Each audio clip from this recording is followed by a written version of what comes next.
Je m'appelle Sania et j'ai 27 ans. Je suis une baby-sitter. Je viens d'un petit village en Inde où les rêves s'estompent souvent avant d'avoir eu la chance de s'épanouir. Pendant longtemps, j'ai cru que ma vie était destinée à suivre un chemin prévisible. Mes parents ont choisi un homme pour être mon mari. Une vie consacrée à la garde d'enfants, dans une famille qui n'était pas vraiment la mienne. Cependant, je voulais quelque chose de plus. Je suis au Portugal depuis 2 ans, plein d'espoir pour un nouveau départ. J'ai été embauché par la famille Batista, une famille riche du Connecticut, pour m'occuper de leurs 2 enfants, Inès et Joao. Cette mission est parfaite. Ou du moins c'est ce que j'imaginais. La mère de Laura était très gentille et l'a accueillie à bras ouverts. Diego, son mari, semblait un peu distant au début mais s'est montré poli. Ses enfants m'ont rapidement captivé et j'ai pris plaisir à m'occuper d'eux. Mais maintenant, me voilà, seule dans ma petite chambre, tourmentée par la culpabilité. Je le garde secret. Un mystère si profond qu'il me tourmente chaque jour. Je suis en couple avec Diego. Même en écrivant ces mots, je sens mon cou se réchauffer de honte. Laura me fait entièrement confiance. Elle m'a bénie à plusieurs reprises pour l'attention que je porte à ses enfants. Pour la nourriture que je prépare. On dirait que j'ai simplifié ta vie. Mais ensuite, je l'ai trompée de la manière la plus cruelle possible. Ce n'est pas ce qui était censé se passer. Ce n'est pas pour ça que je suis venue ici. Cependant, Diego a une façon de me faire sentir remarquée et compris d'une manière que personne d'autre ne peut faire. À ce stade, je me suis retrouvée pris au piège dans un enchevêtrement d'amour et de désillusion, incapable de m'échapper. Cependant, je me sentais accablée par le poids de mes actes. Chaque jour je me rappelle qu'il est temps de lâcher prise, de partir. Mais l'idée de le perdre, même si j'étais pleinement conscient qu'il ne m'appartenait pas vraiment, était incontrôlable. Cet acte caché fut à la fois mon plus grand salut et mon retour le plus puissant. Comment est-ce arrivé? En tant que jeune fille ordinaire originaire d'Inde, remplie de rêves d'une vie plus décente, j'ai trouvé mon chemin jusqu'ici, en me cachant dans l'ombre d'une maison appartenant à une autre femme. Pour comprendre, il faut comprendre comment tout a commencé. Quand je suis arrivée au Portugal, tout semblait inconfortable. L'air était plus froid et plus sombre que tout ce que j'avais connu chez moi. Les rues semblaient s'étendre incroyablement loin. Je n'avais jamais été loin de ma famille auparavant, et lorsque je suis sortie de l'aéroport au milieu du bruit des taxis et des étrangers qui passaient à toute vitesse, un sentiment de malaise m'a envahi. Que faisais-je ici, à des milliers de kilomètres de la seule vie que j'avais jamais connue? Les Baptistes m'attendaient à mon arrivée dans leur spacieuse maison du Connecticut. C'était un vaste manoir, avec des collines blanches, des pelouses bien entretenues et de grandes fenêtres qui brillaient même sous le froid soleil d'hiver. Laura a été la première personne à me rencontrer, une femme grande et élégante, âgée de presque 30 ans. Elle m'a serré fort dans ses bras et m'a dit « Nous sommes si heureux que tu sois là, Sania ». Ces mots, aussi simples soient-ils, m'ont fait me sentir remarquée d'une manière que je n'aurais jamais imaginée. Un instant plus tard, Diego est apparu, tenant sa plus jeune fille Inès dans ses bras. Il sourit, un sourire rapide mais sincère, et tendit son autre main. « Bienvenue », déclara-t-il, sa voix forte et résolue. Les 2 enfants, Inès et Joao, avaient l'air adorables dès le début. Inès, âgée de seulement 3 ans, a les cheveux blancs et un sourire mystérieux, tandis que Joao, âgé de seulement 6 ans, reste plus calme. Le garçon porte toujours un livre ou un jouet sans le partager avec quelqu'un d'autre. Il semblait toujours être à proximité, me suivant partout où je me déshabillais et me laissant poser des questions sur ma situation et si je savais comment rôtir un jambon. Les premières semaines ont été une période d'adaptation à ma nouvelle réalité. Je passe du temps à m'occuper des enfants, à leur préparer les repas et à nettoyer la maison. Laura est très occupée par sa carrière et ses activités sociales, elle quitte généralement la maison le matin et ne revient que le soir.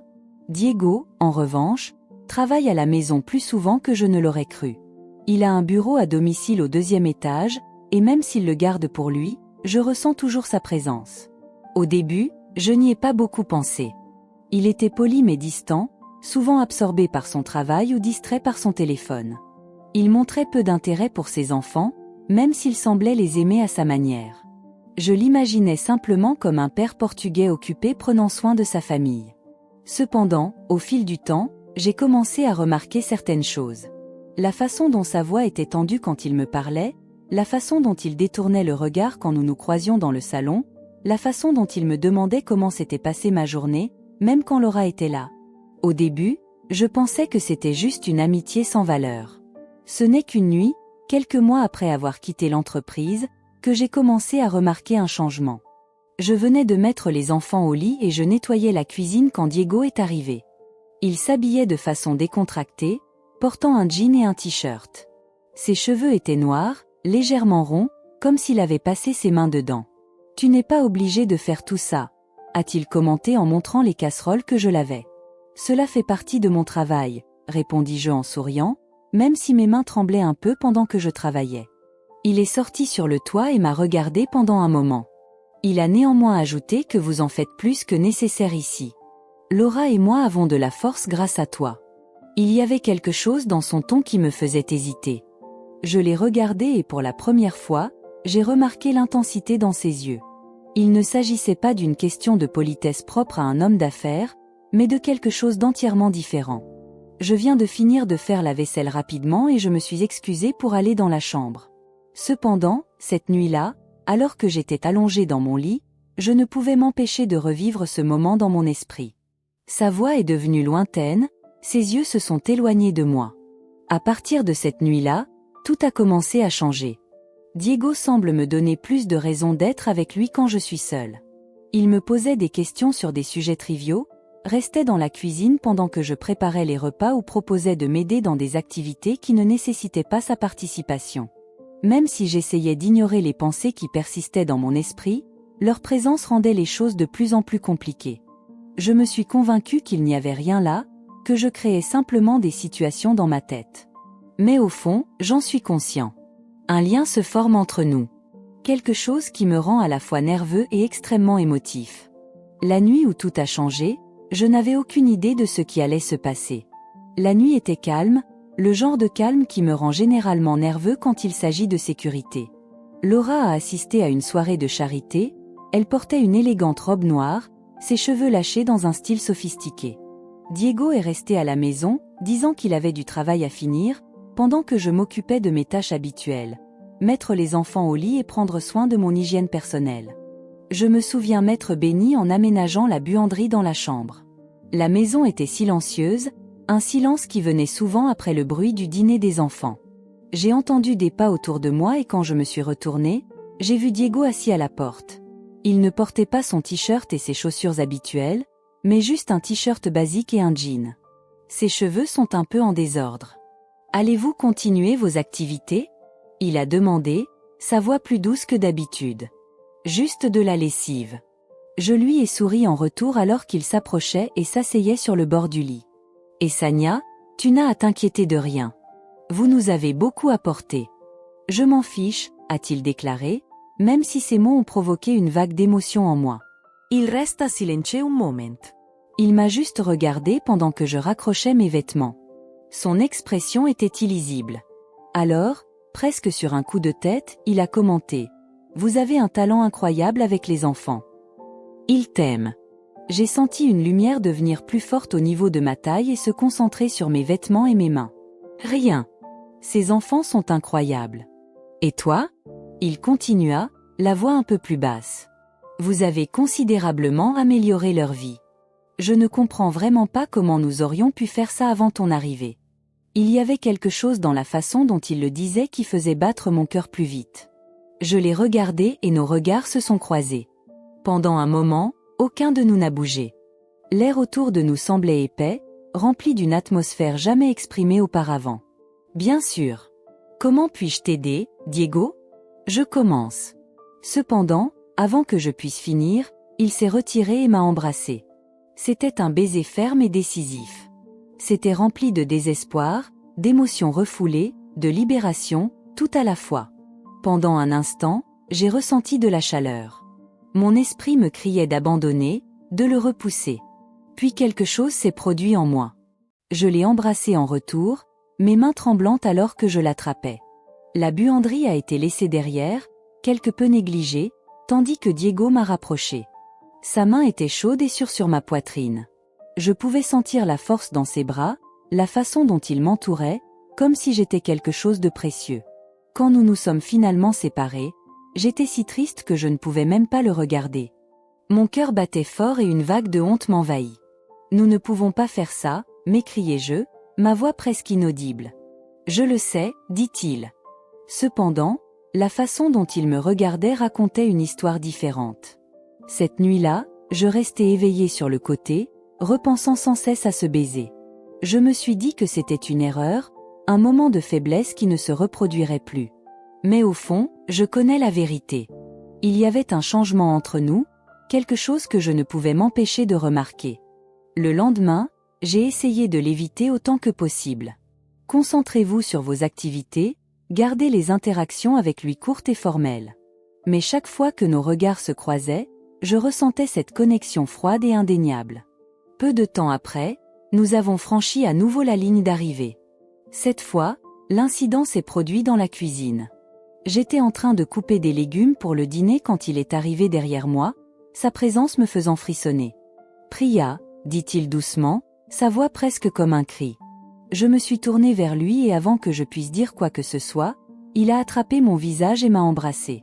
Cette fois c'était différent, plus long, plus intense, comme s'il profitait de chaque instant.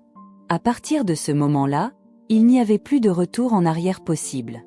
Notre relation a commencé très rapidement, pleine de moments furtifs et mystérieux. Nous nous rencontrions le matin, quand Luisa et les enfants dormaient encore, ou dans ces brefs moments où la maison était vide, quand l'atmosphère était plus dangereuse qu'avant, mais je ne pouvais pas résister. Diego avait une façon particulière de me faire me sentir entière, m'aidant à soulager la solitude que je portais depuis si longtemps. Cependant, même lorsque je suis plongée dans la passion, je ne peux toujours pas échapper au sentiment de culpabilité qui l'accompagne toujours. Peu importe à quel point j'essayais de l'ignorer, l'ampleur de ce que nous accomplissions était toujours là, planant au fond de mon esprit. Cependant, je n'ai toujours pas réussi à me convaincre de partir. Vivre une double vie est à la fois excitant et épuisant. Chaque jour, je joue le rôle de baby-sitter pour mes collègues, je garde Inès et Joao heureux, je les aide dans leurs études et je m'assure que le couple s'entende bien. Dans l'obscurité de la nuit, je me suis transformée en quelque chose de complètement différent. Une femme prise dans une tempête d'amour interdit. Diego et moi sommes devenus experts pour cacher notre relation. Nous évitions tout contact visuel lorsque Luisa était présente, gardions nos conversations courtes et informelles et veillions à ce que nos moments secrets soient cachés derrière des portes closes. Ou alors, pendant un moment, on se rend compte que personne ne nous dérangera. Un après-midi, pendant que Laura faisait du yoga, Diego et moi étions seuls à la maison. J'étais en train de ranger les jouets des enfants dans la salle de jeu quand il est entré, et je me tenais juste derrière lui. « Tu me quittes ?» Il a commenté, sa voix douce mais enjouée. « Je ne suis pas là. » J'ai rapidement répondu, même si nous savions que cette réponse n'était pas vraie. Il s'est rapproché, ses yeux profonds faisant battre mon cœur plus vite. « Sania, tu n'as pas à te sentir coupable à chaque fois que tu me regardes. » Je me suis retournée pour regarder, les mains tremblantes, et j'ai pensé, Laura ne mérite pas de traverser ça. J'ai crié. « Et que mérite-je vraiment ?» répondit-il, la voix plus douce. Ces derniers mois, j'ai connu plus de bonheur que depuis des années. Tout cela grâce à vous. Je ne sais pas comment réagir à ça. Ces paroles m'ont fait me sentir à la fois coupable et plein de regrets. Avant que je puisse décider quoi dire, il s'est rapproché, ses doigts effleurant légèrement ma peau. « Sania, » dit-il, sa voix s'élevant légèrement au-dessus du bruit. « Tu es la meilleure chose qui me soit arrivée depuis longtemps. » Il y a des moments comme celui-ci que je ne peux pas laisser passer. Quand il m'a regardé avec ce regard et m'a parlé si calmement et si fermement, j'ai réalisé que j'étais la seule personne au monde qui comptait vraiment pour lui. Cependant, la véritable nature de la situation était présente dans mon esprit. Chaque fois que je voyais Laura sourire aux enfants ou la remercier de prendre soin d'eux, une vague de culpabilité m'envahissait. J'ai commencé à douter de tout. Mes décisions, mes sentiments et même mon courage. Comment puis-je trahir quelqu'un qui ne m'offre que de l'amitié ? Mais je ne peux toujours pas m'arrêter. Nos moments privés, comme les baisers furtifs dans la cuisine quand les enfants étaient sortis, les conversations chuchotées le soir quand tout le monde dormait, et même certaines rencontres dans la voiture quand Laura sortait du travail. Une nuit, après que les enfants étaient au lit, Diego et moi sommes allés dans son bureau, fermant la porte pour être sûr que personne n'entre. Il nous a servi à chacun un verre de vin, ce qu'il faisait rarement, et nous a demandé « L'avez-vous déjà regretté ?» Il a demandé d'une voix douce. À contre-cœur, j'ai versé du vin dans le verre. Tous les jours. Je comprends. Cependant, cela ne veut pas dire que je souhaite la fin.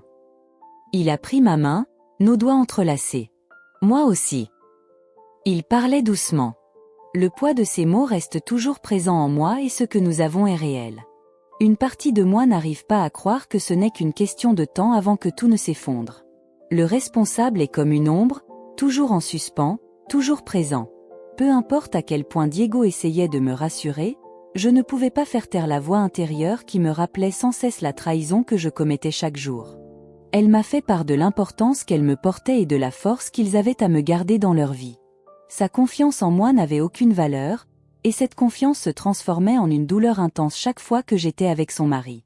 Un après-midi, Laura et moi étions assis dans la chambre pendant que les enfants dormaient. « Vous êtes vraiment une grande bénédiction pour cette famille. Je ne comprends pas comment nous aurions pu faire ça avant ton arrivée. » Son commentaire, semblable à une salve d'applaudissements, m'a vraiment touché au cœur. Je l'ai forcé à sourire et à exprimer ma gratitude, mais à l'intérieur, j'avais l'impression d'être en feu. Comment pouvait-il la regarder dans les yeux alors qu'il savait ce qui se passait dans son dos? Cette nuit-là, je me suis souvenu des paroles de Laura. Est-ce un bon investissement? La passion et l'engagement que je vis avec Diego justifient-ils vraiment de trahir une femme qui me considère comme un membre de la famille? Cependant, lorsque Diego est venu chez moi ce soir-là, toute ma détermination s'est effondrée. Il se tenait là, le visage solennel, entra silencieusement dans la pièce et verrouilla la porte. « Je comprends que tu sois bouleversé », a-t-il commenté en s'asseyant à côté de moi sur le lit. « Ce n'est pas vrai. » J'ai crié, ma voix tremblante. « Que réussissons-nous? » Tu as tort Diego. Laura ne devrait pas avoir à traverser ça. Les enfants ne méritent pas de vivre ça. Il m'a tenu la main, il a compris que c'était difficile, Sania, mais entre nous, c'était bien. Ces paroles ont été comme une explosion dans ma culpabilité, m'apportant une bénédiction même si elle ajoutait à la tempête intérieure que je ressentais. Je veux te faire confiance, croire que ce que nous traversons est plus qu'un simple mariage. Cependant, le poids de ce que nous réalisons devient écrasant. Je veux créer de la distance entre nous. J'essaie de ne pas être seule avec Diego, j'arrête de répondre à ses messages et j'essaie de garder les conversations avec lui aussi courtes que possible. C'est comme essayer de s'accrocher au temps. Peu importe à quel point j'ai essayé de résister, je n'ai pas pu échapper à son influence sur moi. Une nuit, j'étais assis dans la salle de jeu des enfants et je regardais Inès et Joao construire une tour avec leurs blocs. Son rire remplissait la pièce, un contraste frappant avec l'indulgence de la vie d'adulte. Il fut un temps où je les détestais. Sa pureté, son innocence et son standard. Inès m'a regardé avec de grands yeux rouges et m'a demandé « Sania, resteras-tu avec nous pour toujours ?» Vos mots m'ont vraiment touchée. Je l'ai encouragée à sourire et j'ai déclaré « Je serai toujours là pour toi chaque fois que tu auras besoin de moi. » Cependant, même si j'avais dit ça, je savais que ce n'était pas vrai. Je ne peux plus continuer cette double vie. Il faut que quelque chose change. Chapitre 6. Le moment décisif. Tout commença à me revenir à l'esprit un soir, lorsque Laura rentra chez elle plus tôt que prévu. J'ai passé toute la journée à essayer de m'éloigner de Diego, à m'inquiéter des erreurs et à essayer, mais il m'a coincé dans la cuisine après que les enfants soient allés au lit. « Je veux te parler, » dit-il. Sa voix semblait sérieuse. « Pas maintenant », ai-je lâché en regardant anxieusement dans le couloir. « Sania !» commenta-t-il en se rapprochant. Sa main s'entrelaça avec la mienne. « Nous ne pouvons pas faire les choses à moitié. » Le bruit de la porte d'entrée qui s'ouvrait l'interrompit. J'ai senti mon cœur se serrer quand j'ai entendu Laura m'appeler. Je rentre à la maison. Diego s'éloigna, tenant toujours ma main, et pendant un moment, aucun de nous ne bougea. Après s'être réveillé du rêve, il est revenu. Son expression est originale. Immédiatement, je suis retournée à la salle de bain, avec l'intention de faire la vaisselle pendant que Luisa allait à la cuisine. « Bonjour. » Elle a commenté avec enthousiasme et a placé le tapis sur le sol. « Vous êtes déjà de retour tous les deux? Je viens de finir le travail. » Diego parlait calmement, d'une voix ferme. Laura ne semblait pas avoir remarqué quoi que ce soit d'inhabituel après cette nuit-là. Alors que j'étais allongée dans mon lit, je ne pouvais m'empêcher de penser à ce qui aurait pu se passer si elle était arrivée quelques secondes plus tôt.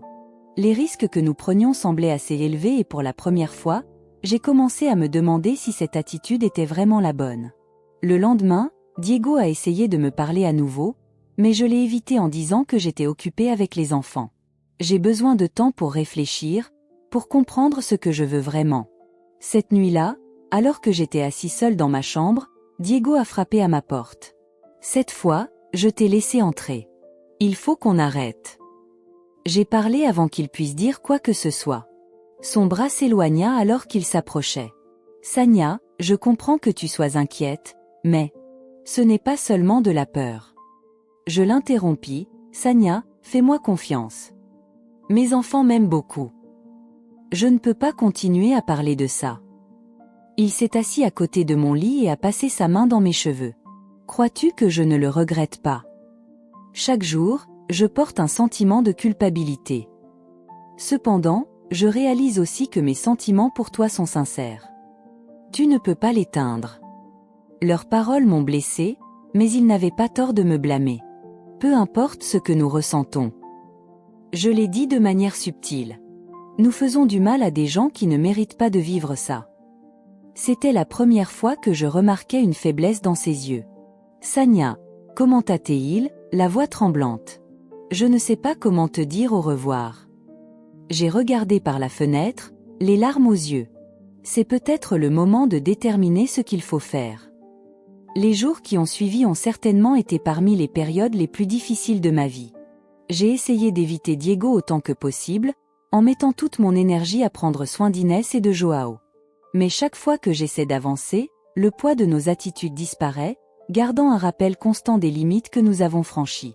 Un soir, Luisa m'a invité à la rejoindre dehors pour jouer avec les enfants. Elle nous a servi une tasse de thé et a commenté. « Vous semblez plus détendu ces jours-ci. » Tout va bien. Il fut un temps où j'ai pensé lui dire la vérité. Les mots étaient sur le bout de ma langue, mais je ne pouvais pas me lever pour te parler. Au lieu de cela, j'ai souri et répondu. « Je suis juste un peu fatiguée, il n'y a pas de quoi s'inquiéter. » Elle était en larmes, ses yeux remplis d'inquiétude. « Bria, tu travailles tellement dur. Si tu as besoin de quoi que ce soit, fais-le-moi savoir. Votre gentillesse a rendu ma culpabilité irrésistible. » Cette nuit-là, alors que j'étais au lit, j'ai pris une décision. Je ne peux plus continuer à vivre comme ça. Je ne peux pas simplement emmener Laura avec moi et prétendre que tout va bien. Le lendemain matin, j'ai écrit ma lettre de démission. Je n'ai pas révélé la véritable raison pour laquelle je suis partie. Que dois-je faire? Au lieu de cela, j'ai informé Luisa que je devais retourner en Inde pour prendre soin de mes parents âgés. Quand je lui ai envoyé la lettre, sa réaction a semblé être un choc. « Bria, est-ce que tu me fais entièrement confiance? Y a-t-il quelque chose que nous puissions faire pour t'aider? » Absolument pas, j'ai déclaré et essayé de sourire. C'est ce que je dois faire. Diego ne parle pas beaucoup. Quand il a su que je partais, il m'a coincé, une dernière fois. Ses yeux reflétaient une profonde tristesse et une profonde déception. « Est-ce vraiment ce que tu veux? » demanda-t-il. « C'est exactement ce dont j'ai besoin, » répondis-je fermement. Le jour de mon départ, Laura m'a serré fort dans ses bras, les larmes aux yeux.